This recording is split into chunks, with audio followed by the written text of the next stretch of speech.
All right, what's up, everyone? What's up? Welcome back. If you're new to the channel, I go by Zombie. I'm very passionate about spirituality, specifically astrology, and one of my main goals of this channel is just to be able to show people how self-improvement and spirituality go hand in hand.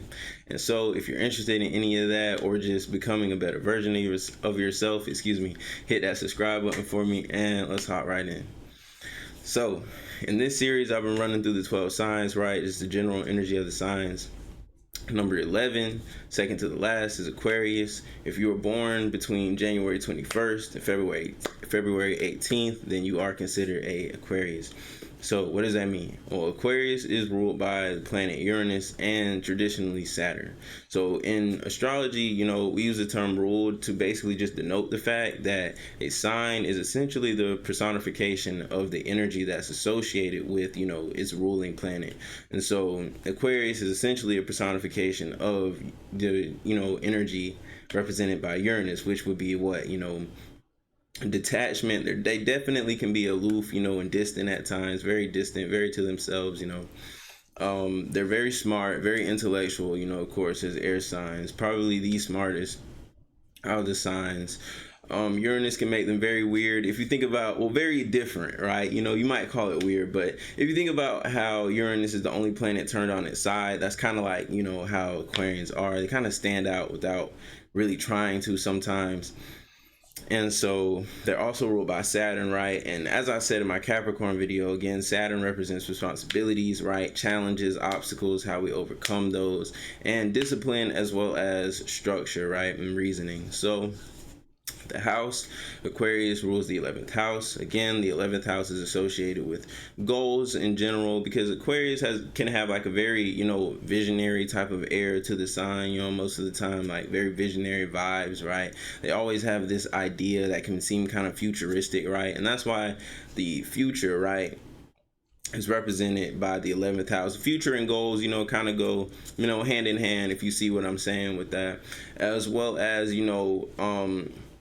social, I want to say, like, not interpersonal relationships, but more so like a humanitarian view with it, right? Like society on a whole. So like an Aquarius mindset is not necessarily, they do make good friends, right? But they also are aware of, humanity, right? And the people as a group and the collective, right? And the whole unity aspect of life. And that's basically the 11th house. So duality, right? We have masculine as an air sign. Aquarians, they're naturally masculine, even though, right, everyone as an individual, you are, right, you I almost sneezed. What the hell? I don't know what that shit was. Damn. You do have natural levels of masculine as well as feminine energy. And so with that, there can be a balance. It can be one more than the other. However, overall, your demeanor, your approach, will be slightly more extroverted, slightly more outgoing, as a masculine sign. So the mode and the element in astrology, there's 3 modes, right? And modes and elements just kind of give you more insight, right, about personality type. So with modes, you have cardinal, fixed, and mutable. And with the elements, you have earth, water, fire, and air. So Aquarius is a fixed air sign. When you think fixed, think a little stubborn, right? If you want to think maybe kind of hyper focused, or just, taking one stance, right? When you think fixed, and basically to sum it up, right? I'm gonna do separate series on all these individual topics, break them down in more detail, but for the sake of this, general video, that's fixed energy. And as an air sign, right, as a communicator, as a sign that's so, heavily focused on the mental plane and thinking and overthinking sometimes, and mental energy, and being so focused on the idea, right? That's kind of how you interpret the fixed air energy, right? So just being kind of stuck on that shit and stubborn in a sense sometimes, with not wanting to change your mind. But that's, one of the things that you have to learn to incorporate into your personality in order to evolve as an Aquarius, right? Definitely adapting your mindset, because Aquarius energy in the 11th house, has a lot to do with adapting to change in life, right? Change is another big theme for the 11th house in general, right? If you're an Aquarius, things can sometimes change very suddenly for you, right? You have to learn to adapt to that, have to overcome that. But yeah, that's fixed air, right? In a nutshell. So the body part ruled by Aquarius, right? We have the legs and the shins, the lower legs, excuse me, and the shins.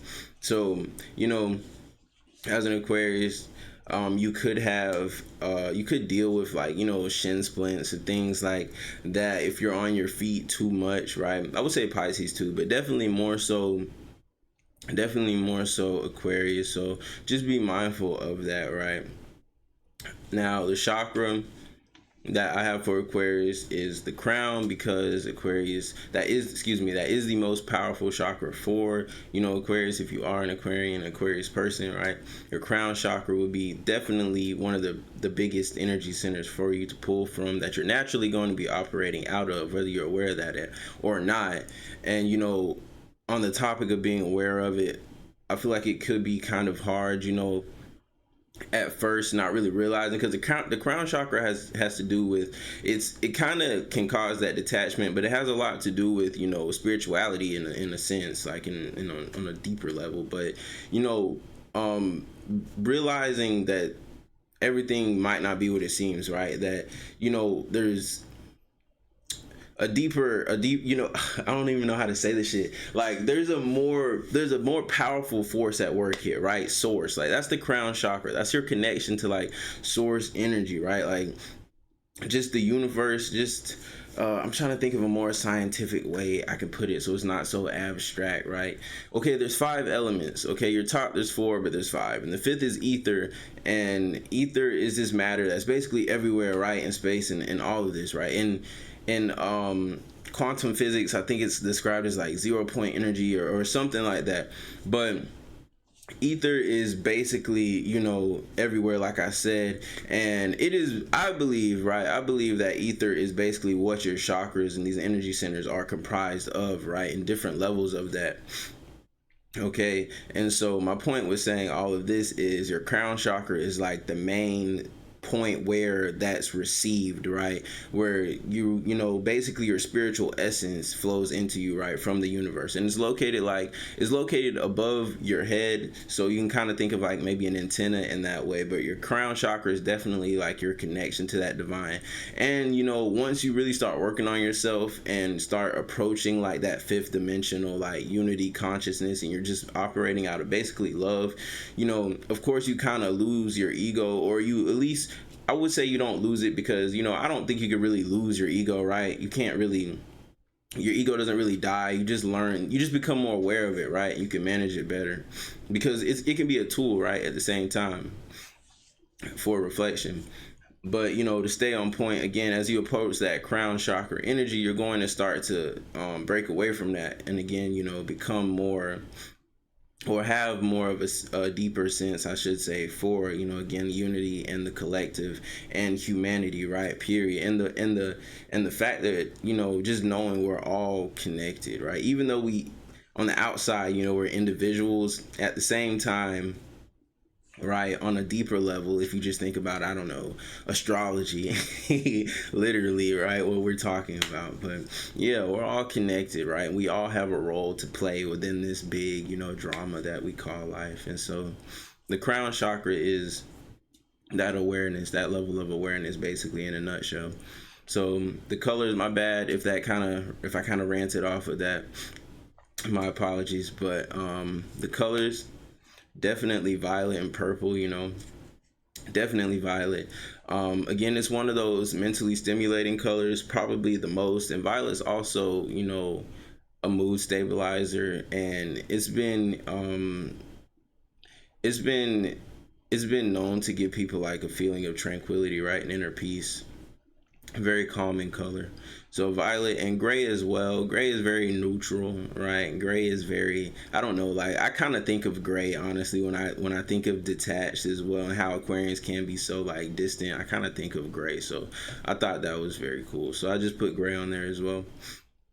When I saw that, and with the crystal and the gemstone, we have amethyst. Of course, that would be the birthstone of February. But again, amethyst and the frequency that it resonates at, because everything resonates at certain frequencies, that's why crystals and colors and all this shit is even significant, right? Because they harmonize with each other when they're on, like the same frequency, right? And so the crystal amethyst corresponds to the crown chakra because of the frequency that it resonates at, and the fact that that can help to balance out your crown chakra and to increase your mental clarity, as well as like your intuitive abilities, because the Aquarius is also rules like the pineal gland. I guess you could say rules the pineal gland. It's pretty strong because like body parts, signs are also associated with certain like glands and things like that. But I wanted to keep it to body parts in this series, but definitely the pineal gland, as well. And the nervous system is associated with Aquarian energy, right? So amethyst can be good for calming your anxiety, right, and that nervous system, as well as strengthening your intuition. And clear quartz, again, working on the nervous system can definitely help to alleviate fear and anxiety and balance out all your other energy centers, right, your other chakras in your body. So moving right on over to the character traits on the positive side, like I said, you have intellectual. Aquarians, again, can naturally be very, very, very intelligent. They can seem ahead of their time, very futuristic, very visionary, highly intuitive. Again, the pineal gland being a very strong gland, very strong organ for Aquarians. Their third eye, right, can be very active even at a young age. So you might experience clairvoyant abilities, clairaudient, right?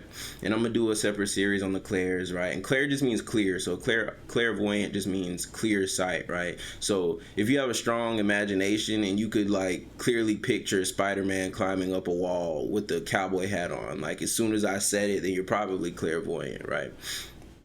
And you should do some research into that for yourself. So also eccentric, very, very eccentric, and eccentric just means different, right? Can be very different, maybe even seem as weird sometimes, but I put that down as a positive trait because being yourself can definitely be a strong suit, especially in today's world, and being that confidently. Most definitely. So on the negative side, we have detached. Again, Aquarians can be very distant, very aloof in their own world, to the point where you might think they don't even really fuck with you for real like that at all, but the whole time they're just processing shit, like that's all. And as an air sign, you would think they'd be better at communicating that. However, again, that's something they have to most definitely learn. So if you're an Aquarius and you're watching that, and where you're watching this, work on your communication skills, because no one's gonna know you give a fuck if you don't express that shit.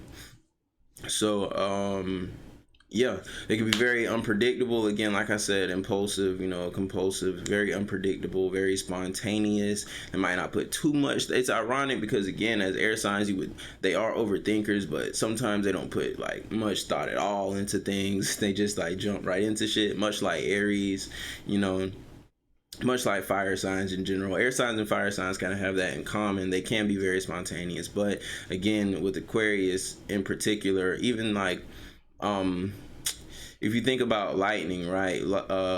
Lightning is also a big symbol for Aquarius and like your Uranus energy, and like lightning, they can be very spontaneous, very out of nowhere, and that detachment and that compulsivity can cause them to be very neglectful and to ignore things that they should be taken care of, basically. Like, just to sum it up, taking care of and being responsible, right? Because being ruled by Saturn, you're gonna be faced with some challenges. Like, I'm sorry if you're a Capricorn, if you're Aquarius and you're watching this, I'm sorry, bro. Like, sis, I'm sorry. You're gonna be faced with some obstacles in life, and that's gonna mold you into a better person, right?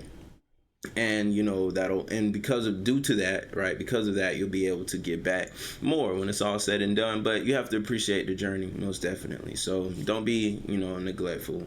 don't um don't ignore your responsibilities, right, at all. Like, be responsible, take care of your shit, love yourself, right? Love yourself, Aquarius. Love yourself and express love to others if you care, most definitely. So yeah, that was Aquarius energy. And again, hit that subscribe, like, comment if you found this informative or even entertaining in the slightest bit. And with that, the last sign is Pisces, right? I'll be doing that presentation for you guys next. And I'm out. Peace.